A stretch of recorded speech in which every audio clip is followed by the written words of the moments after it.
Hello बच्चों, let's read the question. कह रहा है among the following species O2 minus P3 minus Cl minus one S minus one. आप इसको Cl one minus या S one minus भी बोल सकते हो, या simply Cl minus S minus ऐसे भी। और कैल्शियम 2 प्लस और K plus. How many have their ionic size greater than S2 minus ion. Sulphide ion से कितनी स्पीशीज है ऐसी जिनका जो आयनिक साइज होगा वो सल्फाइड आयन से ज्यादा रहेगा, ये हमें बताना है। ओके बच्चों, साइज क्या मतलब, आयनिक साइज मतलब रेडियस। ओके बच्चों, किसकी बात हो रही है? रेडियस की, आयनिक रेडियस की।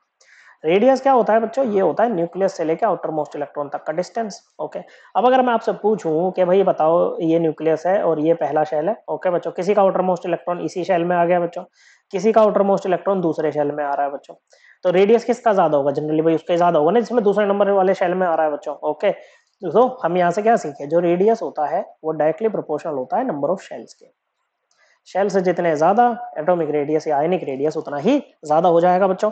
ओके, अब शेल कब बढ़ते हैं? जब हम डाउन द ग्रुप मूव करते हैं। कहां पर? Down the group. तो S2 माइनस मतलब सल्फर का है। ओके बच्चों, तो सल्फर का एनायन है, तो सल्फर के साथ में आइसो मतलब सल्फर के साथ मतलब सल्फर वाले ग्रुप के एटम का एनायन कहां पर है बच्चों? ये है बच्चों ऑक्सीजन का। तो यहाँ पर क्या होगा बच्चों? जैसे O2 माइनस आता है आपका सेकंड पीरियड में और ये आता है थर्ड पीरियड में। Okay, S2 minus.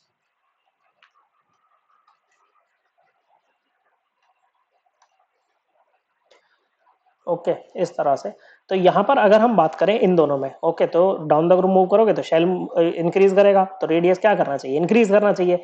ओके, तो यहां पर क्या होगा? O2 माइनस का जो साइज होगा वो कम होगा S2 माइनस से, तो ये तो कम वाला है तो इसको काट दो, हम इसको नहीं लेंगे बच्चों।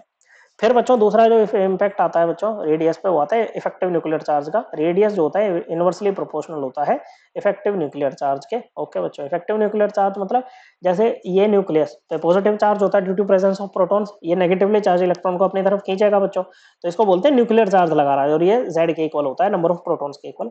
लेकिन अंदर वाले इलेक्ट्रॉन इंटर इलेक्ट्रॉनिक रिपल्शन से स्क्रीन करते हैं बच्चों, या शील्ड करते हैं इस इलेक्ट्रॉन को न्यूक्लियर चार्ज से बाहर की तरफ धकेल के बच्चों। ओके, तो इस इलेक्ट्रॉन को जितना न्यूक्लियर चार्ज फील करना चाहिए था उतना नहीं करता है। जेड में से कुछ सिग्मा निकल जाता है, सिग्मा होता है स्क्रीनिंग कांस्टेंट, और यही इक्वल होता है जेड इफेक्टिव के। किसके? जेड इफेक्टिव के। अगर बच्चों ऐसा हो जाए कि सिग्मा की वैल्यू सेम, और ये सिग्मा की वैल्यू सेम कब होती है? जब नंबर ऑफ इलेक्ट्रॉन सेम होते हैं, मतलब स्पीशीज आपकी आइसो इलेक्ट्रॉनिक हो। ओके, जब नंबर ऑफ इलेक्ट्रॉन सेम हो जाएंगे और जेड वैल्यू आपकी इंक्रीज करेगी, क्या करेगी बच्चों? जेड वैल्यू अगर आपकी इंक्रीज करती है तो ऐसे में क्या हो जाएगा बच्चों? ऐसे में आपका जेड इफेक्टिव भी क्या करेगा? इंक्रीज करेगा और रेडियस कम हो जाएगा बच्चों। तो यहां पर देखो बच्चों, अगर हम बात करें P3 माइनस की, S2 माइनस की, और किसकी बच्चों? Cl माइनस की, तो ये तीनों ना आइसो इलेक्ट्रॉनिक है। अगर फास्फोरस की बात करें तो इस पर अगर सिंपली फास्फोरस की बात करें तो इसका एटॉमिक नंबर होता है 15, तो प्रोटॉन्स 15 बच्चों, सल्फर में 16 और क्लोरीन में 17। न्यूट्रल एटम में क्या होता है? जो एटॉमिक नंबर होता है वो equal to number of proton equal to number of electron होता है बच्चों। तो यहाँ पर प्रोटॉन तो 15 है, लेकिन इलेक्ट्रॉन कितने हो जाएंगे? न्यूट्रल एटम में 15 होते हैं, लेकिन 3 और इसने एक्सेप्ट कर लिए, 18 इलेक्ट्रॉन है। सिमिलरली यहाँ पर 16 प्रोटॉन और 18 इलेक्ट्रॉन, और यहाँ पर क्या हो जाएगा बच्चों? 17 प्रोटॉन और 18 इलेक्ट्रॉन। तो यहाँ से क्या सीखे बच्चों के शील्डिंग है, सिग्मा वैल्यू सेम रहेगी, आइसो इलेक्ट्रॉनिक स्पीशीज है बच्चों, नंबर ऑफ इलेक्ट्रॉन सेम है, तो जैसे जैसे आपके प्रोटॉन्स बढ़ेंगे मतलब जेड वैल्यू बढ़ेगी, जेड इफेक्टिव भी बढ़ेगा और रेडियस कम हो जाएगा बच्चों। ओके, तो यहाँ पर क्या होगा बच्चों? जो रेडियस का ऑर्डर होगा वो कुछ इस तरह से होगा बच्चों। ओके बच्चों, क्या होगा बच्चों? रेडियस का ऑर्डर जो होगा, नहीं इस तरह से तो नहीं होगा, खैर कुछ इस तरह से होगा। ओके बच्चों, कैसे होगा बच्चों? इस तरह से यहाँ पर रेडियस का ऑर्डर हो जाएगा बच्चों। ओके, तो यहाँ पर Cl माइनस का तो कम ही है बच्चों, लेकिन इसका किसका बच्चों? P3 माइनस का ज्यादा है, तो ये आंसर में जाएगा बच्चों, गिनती में जाएगा ये। ओके, फिर बात करें जैसे S माइनस, ओके, और S2 माइनस की अगर बात करें तो दोनों में क्या सेम है? दोनों में ना नंबर ऑफ प्रोटॉन से सेम है बच्चों। क्या है? दोनों में नंबर ऑफ प्रोटॉन सेम है, इधर भी 16 इधर भी 16, लेकिन यहाँ पर क्योंकि एक इलेक्ट्रॉन ज्यादा है, इस पे कितने हैं बच्चों? 17 इलेक्ट्रॉन है, और यहाँ पर कितने हैं? 18 इलेक्ट्रॉन है, तो इसकी सिग्मा की वैल्यू ज्यादा होगी बच्चों। ओके, जिसके कारण जेड इफेक्टिव यहाँ पर कम हो जाएगा as compare to S minus, तो रेडियस भी क्या होगा? इसी का ज्यादा होगा बच्चों। ओके, तो S माइनस को भी काटो, ये भी हमारा गिनती में नहीं जाएगा। अब आते हैं कैल्शियम 2 प्लस और K प्लस पे।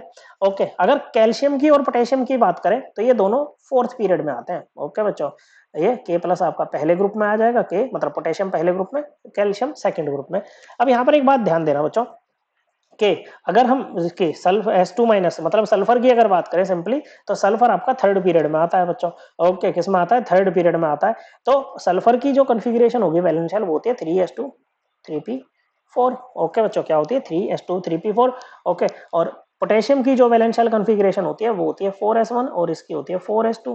तो यहाँ पर तो भाई ये n के ये शेल बढ़ गए बच्चों, तो इस हिसाब से तो जो रेडियस होना चाहिए वो क्या होना चाहिए बच्चों, वो इसका पोटेशियम और कैल्शियम का ज्यादा होना चाहिए सल्फर से। लेकिन ध्यान रखना हम आयंस की बात कर रहे हैं, किसकी बात कर रहे हैं बच्चों, आयंस की बात कर रहे हैं। तो जब K प्लस की बात होगी ना तो ये इलेक्ट्रॉन निकल चुका होगा बच्चों, इसने नोबल गैस कॉन्फ़िगरेशन एक्वायर कर ली होगी बच्चों। ओके, कौन सी वाली, 3s2 3p6। ओके बच्चों, और इसने भी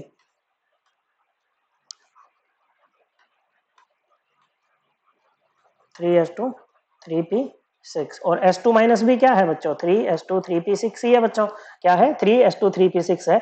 ओके, अब देखो ध्यान देना बच्चों, ये भी तीनों आइसो इलेक्ट्रॉनिक है बच्चों। ओके, क्या है बच्चों, ये तीनों आइसो इलेक्ट्रॉनिक है। ओके, और आइसो इलेक्ट्रॉनिक में अब आप यहाँ पर देखो प्रोटॉन्स किसके ज्यादा होंगे बच्चों, तो प्रोटॉन्स तो इन्हीं के ज्यादा होंगे ना बच्चों। ओके, किसके, इन दोनों के ज्यादा होंगे बच्चों, किससे, s2 माइनस से ज्यादा होंगे बच्चों। तो ऐसे में क्या हो जाएगा बच्चों, क्योंकि इनके प्रोटॉन से ज्यादा है, क्या है बच्चों, प्रोटॉन ज्यादा है, तो s2 माइनस का साइज क्या होगा, इन दोनों से ही ज्यादा होगा, तो ये भी आपके गिनती में नहीं जाएंगे। ओके बच्चों, चाहे आपको इनका एटॉमिक नंबर याद है कि नहीं है बच्चों, आप उसके बिना भी यहाँ पर इस क्वेश्चन को आसानी से सोल्व कर सकते हो। अब देखो बच्चों क्या है, आइसो इलेक्ट्रॉनिक में आप एक चीज याद रखना, आइसो इलेक्ट्रॉनिक स्पीशीज है, नेगेटिव चार्ज का मैग्नीट्यूड जितना ज्यादा होगा साइज उतना ही ज्यादा, और अगर पॉजिटिव चार्ज है उसका मैग्नीट्यूड जितना ज्यादा होगा साइज उतना ही कम हो जाएगा। तो अगर इनमें तीनों में बात करेंगे तो s2 माइनस का साइज सबसे ज्यादा होगा, फिर इसका होगा बच्चों, मतलब ये यहाँ पर लिख लेते हैं, s2 माइनस का सबसे ज्यादा, फिर आएगा आपका पोटेशियम प्लस का, और सबसे कम हो जाएगा कैल्शियम 2 प्लस का। ओके बच्चों, तो कितनी स्पीशीज है बच्चों जिनका सल्फाइड आयन से आयनिक साइज ग्रेटर है बच्चों, एक ही है बच्चों, p3 minus. So correct answer is option 1। I hope आपको ये एकदम क्लियर हो गया होगा। थैंक यू बच्चों।